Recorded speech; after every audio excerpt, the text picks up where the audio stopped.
Assalamualaikum warahmatullahi wabarakatuh.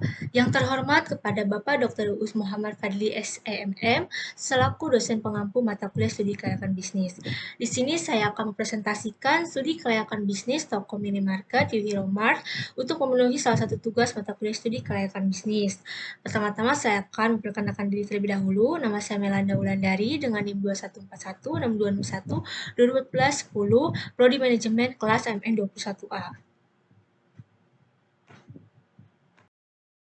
Selanjutnya saya akan menjelaskan pendahuluan fenomena umum. Dalam era yang terus berkembang, kebutuhan akan akses praktis terhadap produk sehari-hari telah meningkat pesat. Minimarket menjadi pilihan utama konsumen yang menghargai kenyamanan dan variasi produk dalam satu tempat. Analisis perkembangan kebutuhan produk minimarket di masa mendatang akan membantu memahami tren konsumen dan mendukung strategi bisnis yang relevan. Fenomena khusus, peluang bisnis minimarket seperti Euromart terlihat dari respon positif konsumen terhadap konsep ini. Bukti pendukung mencakup peningkatan penjualan, keberagaman produk, dan adaptasi terhadap perubahan pola konsumen. Masalahnya, persaingan dengan pedagang kecil tujuannya menjadi tempat belanja favorit yang kegunaannya menyediakan produk kebutuhan sehari-hari. Kajian aspek legal, itu ada profil perusahaan. Nama perusahaan itu PT Yuhiro Sejahtera dengan nama usaha dagangnya Yuhiro Mart. Beralamat di Jalan Tuparep, No 254, Nagasari, Karawang, Jawa Barat, dan sudah memiliki surat izin perdagangan, surat NIB, dan NPWP. Di sini ada logo dari Yuhiro Mart. Nah, logo Yuhiro Mart ini adalah tulisan Yu, Hiro, dan Mart. Logo dari Yuhiro Mart ini mempunyai arti dari masing-masing. Kata arti Yu adalah dari bahasa Inggris yang berarti kamu, sedangkan arti kata Hiro yaitu pahlawan. Membuat logo ini diharapkan agar minimarket ini hadir seperti pahlawan dengan menghadirkan semua kebutuhan produk yang lengkap, sedangkan Mart adalah istilah asing untuk pasar. Nah, di sini ada struktur modalnya dari Euromart, itu modal dasar itu 1,5 miliar, modal ditetapkan 1,5 miliar, modal disetornya 600 juta. Dan di sini ada struktur organisasi, yaitu pemegang saham, komisaris, direktur, sekretaris, bagian personalia umum, store manager, bagian pembelian, persediaan, bagian keuangan, bagian penjualan, store operation, bagian SDM, bagian pemasaran dan promosi. Nah, kajian produk minimarket yang akan dikaji tidak bertentangan dengan hukum yang berlaku, budaya, agama, dan adat istiadat. Ini adalah aspek pasar dan peluang bisnis. Pasar sasaran Euromart ini adalah kalangan usia 10-75 tahun dan status sosial ekonomi masyarakat dengan kemampuan ekonomi menengah dan menengah ke atas, gendernya pria dan wanita. Menghitung potensi pasar yaitu dengan kategori pengunjung. Yang pertama tuh mahasiswa pelajar, dari Senin sampai hari Minggu berjumlah 4.200, dan kedua itu dari masyarakat sekitar dari hari Senin sampai hari Minggu itu berjumlah 3.700, dan dari karyawan itu dari hari Senin sampai hari Minggu itu berjumlah 2.350, dan dari pendatang lainnya yaitu dari Senin sampai Minggu itu 4.550, dan semuanya jumlahnya 14.800. Nah, rata-rata per harinya itu 2.114. Nah, jumlah peluang potensialnya 50%, itu 1.057 orang. Dan jumlah pesaing Walmart ini 50 perusahaan. Nah, jumlah pelanggan yang sudah dilayani oleh pesaing itu 50%, yaitu 500, sebesar 528 orang.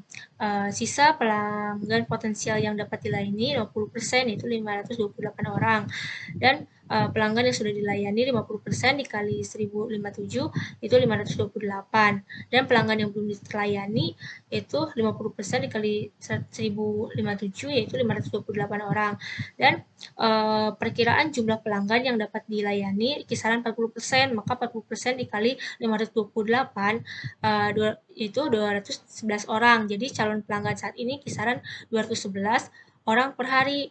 Nah, dari jumlah itu perkirakan jika calon pelanggan belanja sekitar 2 juta per hari, maka peluang 2 juta dikali 695 jadi 1.390. Selanjutnya, aspek pasar dan peluang bisnis.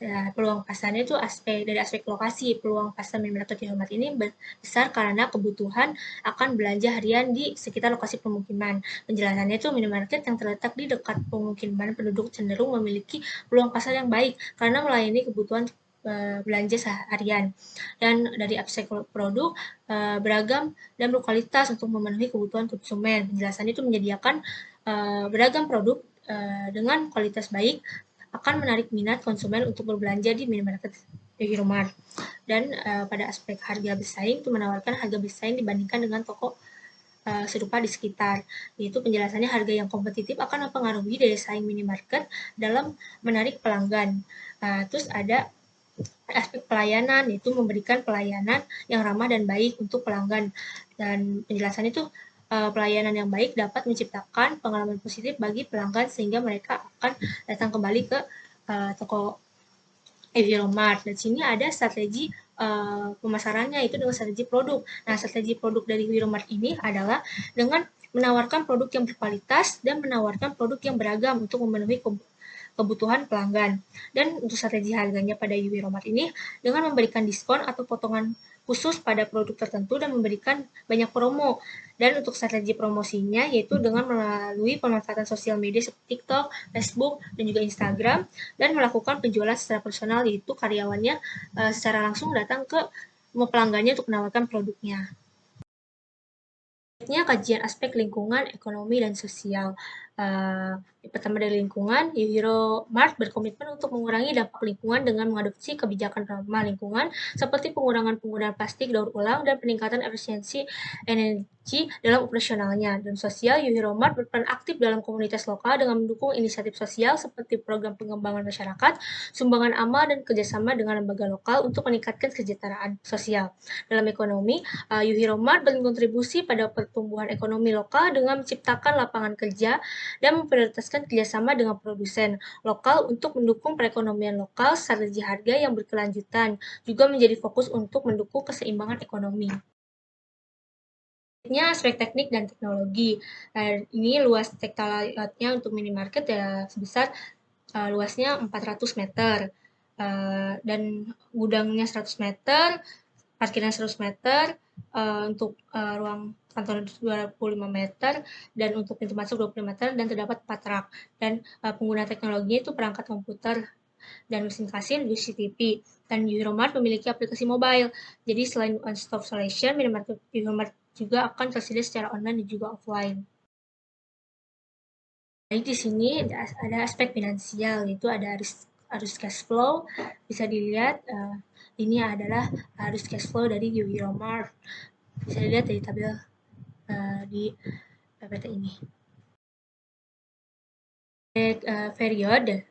Jadi 2 tahun 7 bulan karena rata-rata industri itu 3 tahun karena EPP, lebih dari PP industri itu berarti baik.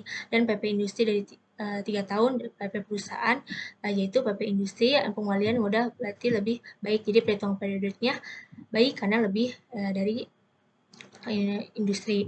Nah, perhitungan average of returns yaitu ARR, karena hasil pada perhitungan ARR yang berada di 530% dan dapat dikatakan bahwa ARR yang didapatkan tinggi, maka Euromart bisa mengajukan investasi untuk bisa mendapatkan sebuah keuntungan.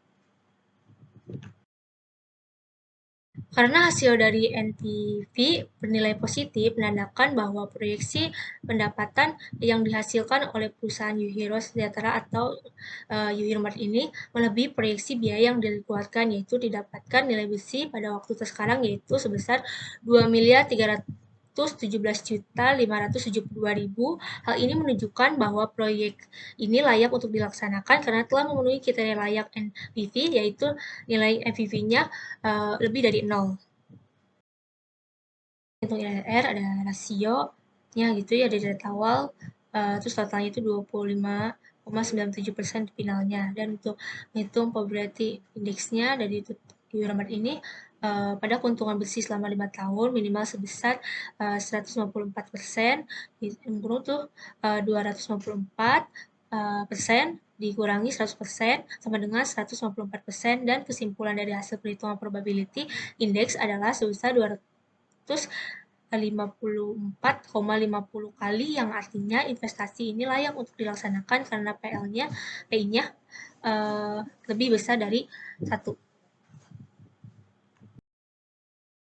Itu adalah hasil rekapnya. Jadi karena di dalam 5 indikator kinerja keuangan terdapat 4 indikator yang menunjukkan bahwa usaha itu layak, maka SKB pada perusahaan Yuhiromart atau dari perusahaan Yuhiro Sejahtera itu dengan nama dagang Yuhiromart sudah layak dan bisa dilanjutkan untuk direalisasikan dan dioperasikan dari hasil rekap ini. Kesimpulannya, yaitu bisnis minimarket Yuhiromart ini dianggap layak untuk dijalankan. Meskipun baru berdiri, Yuhiromart Sejahtera ataupun Yuhiromart Hero ini berharap kehadiran produk kebutuhan sehari-hari minimarket ini dapat menjadi andalan dan bersaing di pasar. Legalitas Yuhiromart telah terpenuhi dengan izin usaha yang sah dan surat-surat resmi diurus oleh Bapak Notaris dari Bapak Jahit Herman SH MKN. Pasar dan pemasaran Yuhiromart difokuskan di Kota Karawang, menargetkan semua kalangan usia, terutama ibu-ibu, dengan penawaran produk kebutuhan sehari-hari. Dukungan lingkungan alam sekitarnya juga baik, membuat lokasi minimarket ini layak untuk didirikan.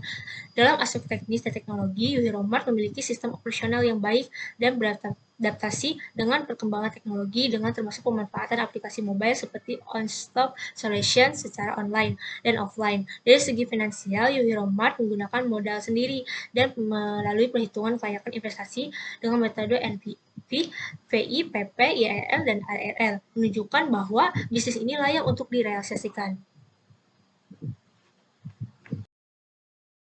Ini ada daftar pustaka dan dari buku dan juga jurnal yang menjadi sumber referensinya. Dari presentasi saya, kurang lebihnya mohon dimaafkan. Terima kasih. Wassalamualaikum warahmatullahi wabarakatuh.